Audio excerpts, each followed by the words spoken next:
Hello traders. Smart money concepts course के चौथे episode में आपका स्वागत है।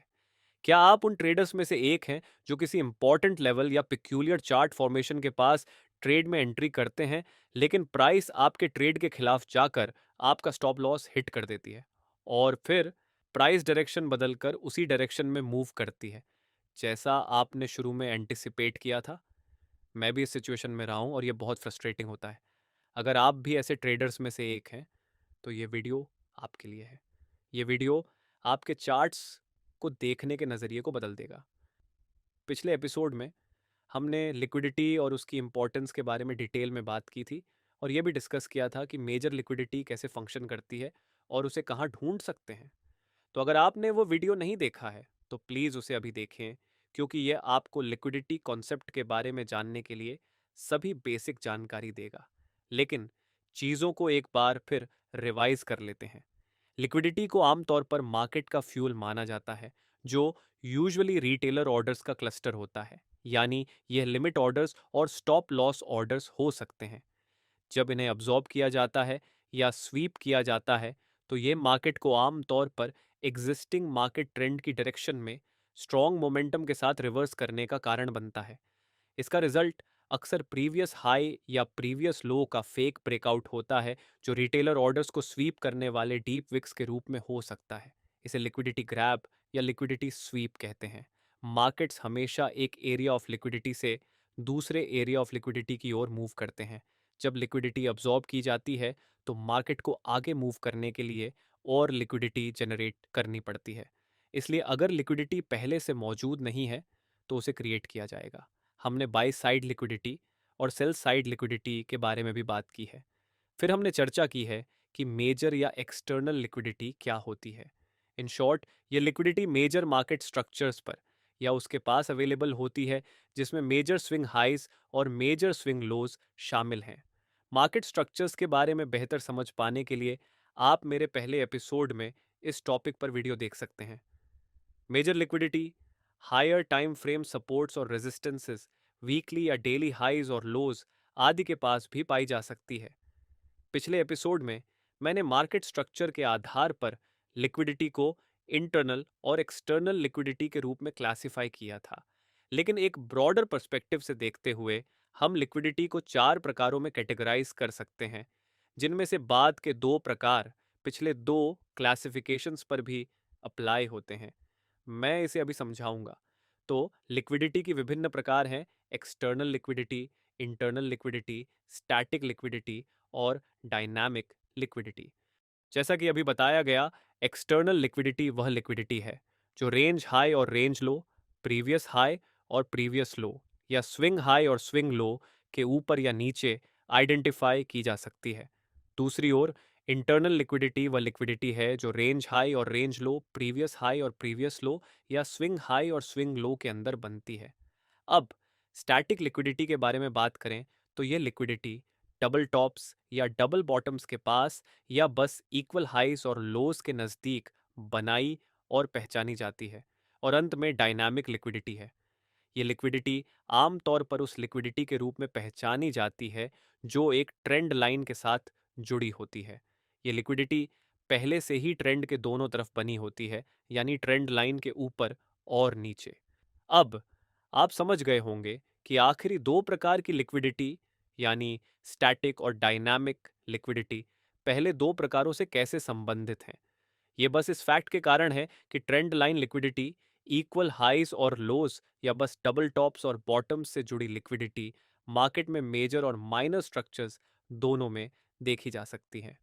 अब हम इंटरनल लिक्विडिटी के बारे में समझेंगे। इसे कैसे पढ़ा जाए या इसे कैसे पहचाना जाए और कैसे रिटेलर्स इन एरियाज में फंस जाते हैं। जैसा कि आप जानते होंगे, माइनर लिक्विडिटी वह लिक्विडिटी है जो इंटरनल मार्केट स्ट्रक्चर्स के साथ जुड़ी होती है। इसका मतलब है कि मेजर मार्केट लेवल्स, जैसे कि मेजर स्विंग हाइज और मेजर स्विंग लोज के बीच में जमा हो रहे रिटेल ऑर्डर्स के सभी क्लस्टर्स को इंटरनल लिक्विडिटी कहा जाता है। इसलिए आप इन माइनर स्विंग स्ट्रक्चर्स के पास या नज़दीक में काफ़ी सारे रिटेल स्टॉप लॉसेस और लिमिट ऑर्डर्स की उम्मीद कर सकते हैं। स्क्रीन पर आप कुछ स्ट्रक्चर्स देख सकते हैं। ये सभी मोस्ट कॉमन एरियाज हैं जहां आप इंटरनल लिक्विडिटी को स्पॉट कर सकते हैं। हम पहले इनमें से प्रत्येक को समझेंगे और फिर रियल चार्ट से कुछ एग्जाम्पल्स लेंगे। ये एक डिफ़िकल्ट टॉपिक नहीं है। आपको बस इतना करना है कि एक रिटेलर ट्रेडर किसी पर्टिकुलर सिचुएशन में चार्ट्स में कैसे रिस्पॉन्ड करेगा, इसके बारे में सोचना है। इसलिए आपको बस ये करना है कि जैसे आप हमेशा की तरह एक रिटेलर के रूप में सोचते हैं, वैसे ही सोचें और बिना ज़्यादा एफर्ट के आप पहचान सकेंगे कि कहाँ पर माइनर लिक्विडिटी अवेलेबल है। पहले डायग्राम में हम आसानी से इक्वल लोज को स्पॉट कर सकते हैं। तो टेक्निकली हमारे पास सेम प्राइस लेवल पर दो लोज हैं, जिससे एक माइनर सपोर्ट लेवल बनता है।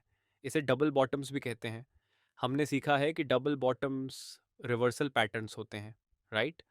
तो आपको क्या लगता है कि एक रिटेल ट्रेडर क्या करेगा जब वह डबल बॉटम पैटर्न को स्पॉट करता है? ये बहुत स्पष्ट है कि वे या तो नेकलाइन के ऊपर ब्रेकआउट के बाद लॉन्ग ट्रेड्स लेने की कोशिश करेंगे, या कुछ ट्रेडर्स उस सपोर्ट लेवल से लॉन्ग पोजीशंस लेंगे जो दोनों लोस को कनेक्ट करता है। अब एक ज़रूरी सवाल आता है, ये ट्रेडर्स अपना स्टॉप लॉस कहाँ सेट करेंगे? लगभग सभी लोग अपने स्टॉप लॉसेस को सपोर्ट लेवल के नीचे कहीं प्लेस करेंगे।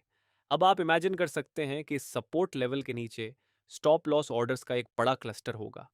ये सभी स्टॉप ऑर्डर्स उन बायर्स द्वारा सेट किए गए हैं जिन्होंने लॉन्ग पोजीशन ली है, और ये स्टॉप लॉसेस सेल ऑर्डर्स या सेल साइड लिक्विडिटी हैं। लेकिन आपको क्या लगता है कि ये वास्तव में क्या है? मेरे दोस्त, ये वही रिटेल लिक्विडिटी है जिसे हम खोज रहे थे। अब आगे क्या होगा या आउटकम क्या होगा? स्मार्ट मनी हमेशा लोअर प्राइसेस पर बाय करने और हायर वैल्यूएशंस पर सेल करने की कोशिश करती है। वे किसी स्ट्रैटेजी या पैटर्न्स को फॉलो नहीं करते, लेकिन वे अपनी पोजीशंस को लिक्विडिटी के आधार पर लेते हैं। इसलिए वे अक्सर इन लिक्विडिटी एरियाज को टैप करने की कोशिश करेंगे ताकि वे अपनी पोजीशंस को बेस्ट पॉसिबल वैल्यूएशंस पर एग्जीक्यूट कर सकें। अब डबल बॉटम्स पर हमारे डिस्कशन पर वापस आते हैं।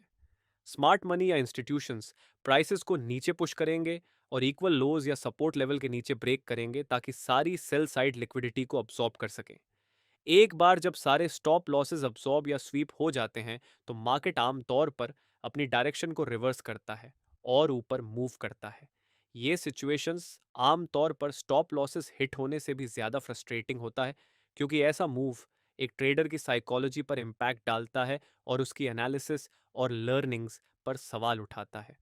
तो इन शॉर्ट, इक्वल लोस के नीचे या डबल बॉटम के लोस को कनेक्ट करने वाले सपोर्ट लेवल के नीचे लिक्विडिटी होती है, जो असल में सेल स्टॉप लॉस ऑर्डर्स या सेल साइड लिक्विडिटी का क्लस्टर होता है, जिसे बिग इंस्टीट्यूशंस लोअर वैल्यूएशंस पर बाय करने के लिए टैप करते हैं। अब दूसरा डायग्राम इक्वल हाइस को दिखाता है। इसका मतलब है कि हमारे पास सेम प्राइस लेवल पर दो हाई पॉइंट्स हैं। इसे डबल टॉप पैटर्न भी कहा जाता है।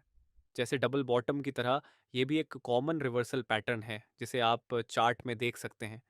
अगर आपने समझ लिया है कि डबल बॉटम के मामले में लिक्विडिटी और रिटेलर माइंडसेट कैसे काम करता है, तो डबल टॉप्स या इक्वल हाइस के पीछे का लॉजिक समझना बहुत आसान है। आप खुद से पूछें, एक रिटेलर क्या करेगा जब वह डबल टॉप पैटर्न को स्पॉट करता है? वे या तो नेकलाइन के नीचे ब्रेक डाउन के बाद शॉर्ट ट्रेड्स लेने की कोशिश करेंगे, या वे तब सेल करेंगे जब प्राइसेस दोनों टॉप्स को कनेक्ट करने वाले टॉप रेजिस्टेंस लेवल से गिरना शुरू होती हैं। अब वे अपना स्टॉप लॉस कहाँ सेट करेंगे? मोस्ट कॉमनली रिटेलर्स अपना stop loss top resistance level के ऊपर कहीं सेट करेंगे। अब आप इमेजिन कर सकते हैं कि इस रेजिस्टेंस के ऊपर एक लार्ज क्लस्टर में स्टॉप लॉस ऑर्डर्स होंगे, और लगभग सभी ये स्टॉप लॉसेस शॉर्ट सेलर्स द्वारा लगाए गए होंगे जिन्होंने रेजिस्टेंस या नेकलाइन से सेल किया था। तो टेक्निकली ये स्टॉप लॉसेस के क्लस्टर बाय बैक ऑर्डर्स या बाय साइड लिक्विडिटी है, और ये वह लिक्विडिटी है जिसे स्मार्ट मनी कैप्चर करने में इंटरेस्ट रखता है। तो आपको क्या लगता है कि आगे क्या होगा? स्मार्ट मनी हायर वैल्यूएशंस पर सेल करने की कोशिश करेगा, और वे रिटेलर्स के बाय स्टॉप ऑर्डर्स या बाय साइड लिक्विडिटी को कलेक्ट करने की कोशिश करेंगे, जो डबल टॉप या टॉप रेजिस्टेंस लेवल के ऊपर क्लस्टर्ड होते हैं। इसलिए ज़्यादातर समय वे प्राइसेस को ऊपर पुश करेंगे और इक्वल हाइज या रेजिस्टेंस के ऊपर ब्रेक करेंगे, ताकि सभी रिटेलर ऑर्डर्स को अब्सॉर्ब किया जा सके और उनकी पोजीशंस को बेस्ट पॉसिबल प्राइसेस पर सेल किया जा सके। और एक बार जब सभी स्टॉप लॉसेस ग्रैब या स्वीप कर लिए जाते हैं तो मार्केट आमतौर पर अपनी डायरेक्शन रिवर्स करता है और नीचे मूव करता है, जो सचमुच हार्ट ब्रेकिंग हो सकता है।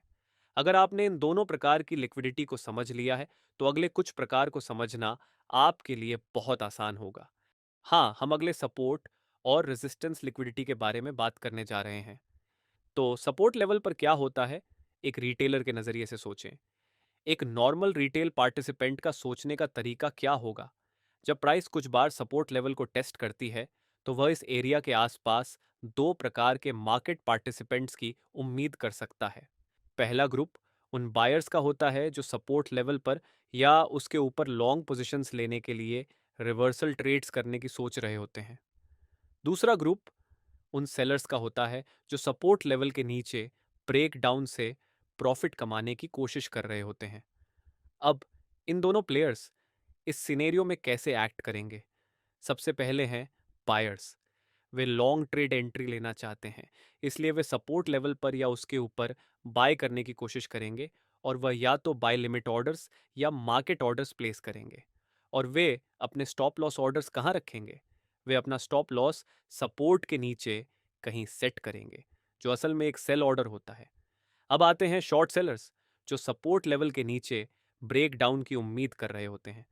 वे सपोर्ट लेवल पर या उसके नीचे सेल लिमिट ऑर्डर या सेल मार्केट ऑर्डर प्लेस करेंगे जब ब्रेकआउट होता है, और वे अपना स्टॉप लॉस सपोर्ट लेवल के ऊपर कहीं सेट करेंगे, जो असल में एक बाय बैक ऑर्डर होता है। जैसा कि आप देख सकते हैं, सपोर्ट लेवल के ऊपर और नीचे बड़े क्लस्टर्स में बाय और सेल ऑर्डर्स जमा हो रहे हैं। दूसरे शब्दों में, सपोर्ट के नीचे सेल साइड लिक्विडिटी या सेल ऑर्डर्स के क्लस्टर्स हैं और सपोर्ट लेवल के ऊपर बाय साइड लिक्विडिटी या बाय ऑर्डर्स के क्लस्टर्स हैं। और यह स्मार्ट ट्रेडर्स के लिए लिक्विडिटी ग्रैब करने का एक सुनहरा मौका है। तो आपको क्या लगता है, उनका एक्शन प्लान क्या होगा? आपने कई बार चार्ट्स में इसे होते हुए देखा और एक्सपीरियंस किया होगा। स्मार्ट मनी प्राइसेस को सपोर्ट लेवल के नीचे पुश करेगा ताकि वह सेल साइड लिक्विडिटी को अब्सॉर्ब कर सके और अपनी लार्ज बाय ऑर्डर पोजीशंस को सबसे कम प्राइसेस पर एग्जीक्यूट कर सके। इसका परिणाम यह होगा कि रिटेलर के सेल ऑर्डर्स और सेल स्टॉप ऑर्डर्स ट्रिगर हो जाएंगे। बायर्स की पोजीशंस अपने स्टॉप लॉस हिट होने पर ऑटोमेटिकली एग्जिट हो जाएंगी, जबकि सेलर्स अभी भी अपनी ट्रेड में रहेंगे और उनका buy stop loss orders support level के ऊपर एक्टिव रहेगा। एक बार जब इंस्टीट्यूशंस के ऑर्डर्स को रिटेलर सेल ऑर्डर्स द्वारा सपोर्ट लेवल के नीचे एग्जीक्यूट किए जाते हैं, तो वह प्राइसेस को ऊपर की ओर पुश करेंगे। और अब क्या होगा? सेलर्स द्वारा सेट किए गए सभी बाय स्टॉप ऑर्डर्स ट्रिगर हो जाएंगे और वे अपनी ट्रेड से बाहर हो जाएंगे। मार्केट स्ट्रांगली ऊपर मूव करना शुरू कर देगा, जिससे फोमो ट्रेडर्स बाइंग शुरू करेंगे और इस प्रकार मार्केट्स को और भी हायर पुश करेंगे। ये बाजार में फॉल्स ब्रेकआउट और लिक्विडिटी ग्रैब का एक टिपिकल केस है, और अब भी अधिकांश रिटेल ट्रेडर्स इस स्मार्ट मनी ट्रैप से अनजान हैं। रेजिस्टेंस लेवल के केस में भी वही एक्शन प्लान लागू होता है। यहाँ भी दो खिलाड़ी होते हैं। सेलर्स रेजिस्टेंस लेवल से रिवर्सल का फ़ायदा उठाने की कोशिश करते हैं ताकि रेजिस्टेंस पर या उसके नीचे शॉर्ट ट्रेड पोजीशंस इनिशिएट कर सकें। वे अपने स्टॉप लॉसेस को रेजिस्टेंस के ऊपर कहीं सेट करेंगे। फिर बायर्स होते हैं जो रेजिस्टेंस के ऊपर ब्रेकआउट का लाभ उठाने के लिए तैयार रहते हैं ताकि रेजिस्टेंस के ऊपर बाय कर सकें। ये लोग अपने स्टॉप लॉस को रेजिस्टेंस के नीचे सेट करेंगे अगर ब्रेकआउट होता है। तो रेजिस्टेंस के ऊपर बाय साइड लिक्विडिटी और उसके नीचे सेल साइड लिक्विडिटी होती है। जैसा कि आप अंदाज़ा लगा सकते हैं, स्मार्ट मनी दोनों प्लेयर्स को मैनिपुलेट करने की कोशिश करता है। वे पहले प्राइस को रेजिस्टेंस के ऊपर पुश करेंगे ताकि अपने लार्ज सेल ऑर्डर्स को रिटेलर बाय ऑर्डर्स और बाय स्टॉप ऑर्डर्स को अब्जॉर्ब करके हायर वैल्यूएशंस पर एग्जीक्यूट कर सकें, जिसके परिणाम शॉर्ट सेलर्स को उनके ट्रेड्स से बाहर कर देंगे। ब्रेकआउट बायर्स अभी भी अपने ट्रेड्स में एक्टिव होते हैं और उनके सेल स्टॉप ऑर्डर्स अभी भी रेजिस्टेंस के नीचे लाइव रहते हैं। दूसरे शब्दों में, रेजिस्टेंस के नीचे सेल साइड लिक्विडिटी अभी भी अवेलेबल होती है, और जब सभी लार्ज स्मार्ट मनी पोजीशंस भर जाती हैं, वे प्राइसेस को नीचे पुश करेंगे और सेल साइड लिक्विडिटी को अब्जॉर्ब करके ब्रेकआउट बायर्स को उनके ट्रेड से बाहर कर देंगे। इससे प्राइसेस तेजी से गिरेंगी, जो फोमो पार्टिसिपेंट्स को सेल करने के लिए एनकरेज करेगी और इस प्रकार मार्केट में और भी गिरावट आएगी। ये एक टिपिकल केस है फॉल्स ब्रेकआउट का, जो लिक्विडिटी ग्रैब के साथ जुड़ा होता है। एक सिमिलर अप्रोच कंसोलिडेशंस के दौरान देखा जाता है, स्पेशली रेक्टेंगुलर रेंजेस में। जब बात रेक्टेंगल पैटर्न्स की होती है तो हमारे पास एक बॉटम सपोर्ट और एक टॉप रेजिस्टेंस होता है। अक्सर फॉल्स ब्रेकआउट्स मार्केट ट्रेंड के ऑपोजिट डायरेक्शन में होता है। उदाहरण के लिए, अगर मार्केट स्ट्रक्चर बुलिश है तो हम देख सकते हैं कि प्राइस बॉटम सपोर्ट लेवल के नीचे अवेलेबल रिटेल लिक्विडिटी को अब्सॉर्ब करके ऊपर पुश करती है और फिर रेजिस्टेंस लेवल के ऊपर एक रियल ब्रेकआउट बनाती है। इसके विपरीत, अगर मार्केट स्ट्रक्चर बेरिश है तो सबसे अधिक संभावना है कि हम एक फॉल्स ब्रेकआउट देखेंगे जो टॉप रेजिस्टेंस लेवल के ऊपर होगा, जिससे सारी बाई साइड लिक्विडिटी अब्सॉर्ब हो जाएगी और फिर प्राइस नीचे मूव करेगी और सपोर्ट लेवल के नीचे एक रियल ब्रेकडाउन बनाएगी। ये एनालिसिस 100% एक्यूरेट नहीं है, क्योंकि हम फॉल्स ब्रेकआउट्स की ऑकरेंसेस को परफेक्टली प्रिडिक्ट नहीं कर सकते, क्योंकि सपोर्ट और रेजिस्टेंस दोनों तरफ लिक्विडिटी अवेलेबल होती है, जिससे एक से अधिक फेकआउट्स हो सकते हैं। अब हम इंटरनल लिक्विडिटी की अगली कैटेगरी के बारे में बात करेंगे, जो है trend line liquidity. Trend line liquidity सबसे सामान्य प्रकारों में से एक है, जिसे आप चार्ट्स पर देख सकते हैं, खासकर जब कोई प्रिडोमिनेंट ट्रेंड हो। टेक्निकली दो प्रकार की ट्रेंड लाइंस होती हैं, अप ट्रेंड लाइंस और डाउन ट्रेंड लाइंस। एक और बात याद रखने की है कि किसी लाइन को ट्रेंड लाइन माना जाने के लिए उस ट्रेंड लाइन में कम से कम दो टचेस होने चाहिए और एक वैलिड ट्रेंड लाइन को कंफर्म करने के लिए कम से कम तीन टचेस होने चाहिए। ये कॉन्सेप्ट समझना आसान है अगर हम इसे सपोर्ट और रेजिस्टेंस से कंपेयर करें। तो अप ट्रेंड लाइन को सपोर्ट लेवल के रूप में और डाउन ट्रेंड लाइन को रेजिस्टेंस लेवल के रूप में कंसिडर करें। अब इवेंट्स को बेहतर तरीके से विजुलाइज करना आसान हो जाएगा। हम अप ट्रेंड लाइन से शुरू करते हैं। जैसा कि मैंने पहले बताया, अप ट्रेंड लाइन प्राइसेस के लिए एक सपोर्ट की तरह काम करती है। हम दो प्रकार के पार्टिसिपेंट्स को ट्रेड पोजीशंस लेते हुए देख सकते हैं। एक तरफ ऐसे बायर्स होते हैं जो सपोर्ट ट्रेंड लाइन से लॉन्ग पोजीशंस लेना चाहते हैं। दूसरी तरफ शॉर्ट सेलर्स होते हैं जो सपोर्ट ट्रेंड लाइन के नीचे ब्रेक डाउन की तलाश में रहते हैं। इस प्रकार अप ट्रेंड लाइन के ऊपर बाय साइड लिक्विडिटी और ट्रेंड लाइन के नीचे सेल साइड लिक्विडिटी होती है। इसका मतलब है कि अक्सर दोनों रिटेल बायर्स और सेलर्स को अपने स्टॉप लॉस का नुकसान उठाना पड़ता है। बिग इंस्टीट्यूशंस पहले प्राइसेस को नीचे पुश करेंगी ताकि अप ट्रेंड लाइन के नीचे ब्रेक हो सके। इस दौरान बायर्स के सेल स्टॉप लॉस ऑर्डर्स और शॉर्ट सेलर्स के सेल लिमिट ऑर्डर्स ट्रिगर हो जाएंगे। स्मार्ट मनी सारी रिटेल लिक्विडिटी को अब्सॉर्ब कर लेगा ताकि उनके लार्ज बाय पोजीशंस को लोएस्ट प्राइसेस पर एग्जीक्यूट किया जा सके। अब केवल शॉर्ट सेलर्स अपनी पोजीशंस में एक्टिव होते हैं जिनके buy stop losses trend line के ऊपर लाइव रहते हैं। जब सभी स्मार्ट मनी ऑर्डर्स फिल हो जाते हैं तो वे सपोर्ट ट्रेंड लाइन के ऊपर रखे गए बायबैक ऑर्डर्स को रिविजिट करते हुए प्राइसेस को ऊपर ले जाएंगे। ऐसा करने से शॉर्ट सेलर्स अपनी पोजीशन से बाहर हो जाएंगे जब उनके स्टॉप लॉसेस ट्रिगर हो जाएंगे। इससे प्राइसेस और ऊपर पुश होंगी। तो आप देख सकते हैं कि कैसे दोनों रिटेल सेलर्स और बायर्स ऐसे मैनिपुलेशन से इक्वली अफेक्टेड होते हैं। डाउन ट्रेंड लाइंस की बात करें तो भी यही स्थिति बनी रहती है। रेजिस्टेंस ट्रेंड लाइन के ऊपर बाय साइड लिक्विडिटी होगी और इसके नीचे सेल साइड लिक्विडिटी होगी। स्मार्ट मनी एक फॉल्स ब्रेकआउट बनाकर ट्रेंड लाइन के ऊपर की सारी बाय साइड लिक्विडिटी को स्वीप करेगी ताकि वे अपनी सेल पोजीशंस को बेस्ट पॉसिबल वैल्यूएशन पर एग्जीक्यूट कर सकें। एक बार जब उनके सभी ऑर्डर्स फिल हो जाते हैं, वे प्राइसेस को रिवर्स करके नीचे मूव करेंगे, जिससे सेल साइड लिक्विडिटी स्वीप हो जाएगी और नए फोमो सेलर्स के साथ मिलकर मार्केट और भी ज्यादा गिर जाएगा। अंत में कुछ लोग प्रोमिनेंट चार्ट पैटर्न्स जैसे फ्लैग पैटर्न्स को ट्रेड करने की कोशिश करते हैं, जो अनफॉर्चुनेटली एक और इंटरनल स्ट्रक्चर फॉर्मेशन है जो लिक्विडिटी मैनिपुलेशंस के लिए प्रोन है। आप फ्लैग पैटर्न्स के बारे में जानते होंगे कि कैसे यह बनता है और इसे कैसे ट्रेड करना है। अगर आप नहीं जानते तो आप मेरे चार्ट पैटर्न्स कोर्स वीडियो में इसे देख सकते हैं। बेसिकली दो प्रकार के फ्लैग्स होते हैं, बुलिश फ्लैग्स और बेरिश फ्लैग्स। पहले बुल फ्लैग्स से शुरू करते हैं। फ्लैग्स कंटिन्यूएशन पैटर्न्स होते हैं, जिसका मतलब है कि एग्जिस्टिंग ट्रेंड के जारी रहने की संभावना काफ़ी अधिक होती है। जब एक बुलिश फ्लैग कंसोलिडेशन को स्पॉट किया जाता है तो retail traders top resistance line के ऊपर एक बुलिश ब्रेकआउट की तलाश करेंगे। इस ग्रुप में ज्यादातर वे बायर्स शामिल होते हैं जो ब्रेकआउट ट्रेड लेने की सोच रहे होते हैं, और वे आमतौर पर अपने स्टॉप लॉसेस को बॉटम सपोर्ट लेवल के नीचे सेट करेंगे। यह नॉर्मल प्रैक्टिस है। यहाँ हो रही मैनिपुलेशन बहुत ही एक्साइटिंग है। सबसे पहले स्मार्ट मनी बुल फ्लैग के टॉप रेजिस्टेंस लेवल के ऊपर एक छोटी प्राइस रिएक्शन क्रिएट करेगी। इस रेजिस्टेंस के ऊपर की माइनर प्राइस रिएक्शन कई फोमो रिटेलर्स को यह सोचने पर मजबूर करेगी कि यह एक ब्रेकआउट है। ये ट्रेडर्स जल्दी में अपने बाय मार्केट ऑर्डर्स और बाय लिमिट ऑर्डर्स रेजिस्टेंस के ऊपर प्लेस करेंगे ताकि वे पहले बाय कर सकें, और इसके बाद वे अपने stop losses bottom support level के नीचे सेट करेंगे। यह प्राइस रिएक्शन सिर्फ एक फॉल्स ब्रेकआउट था ताकि रिटेलर्स को ट्रेड में ट्रैप कर सकें। फिर प्राइस सपोर्ट लेवल से ब्रेक होकर नीचे मूव करेगी जहां सेल साइड लिक्विडिटी के बड़े क्लस्टर्स होते हैं।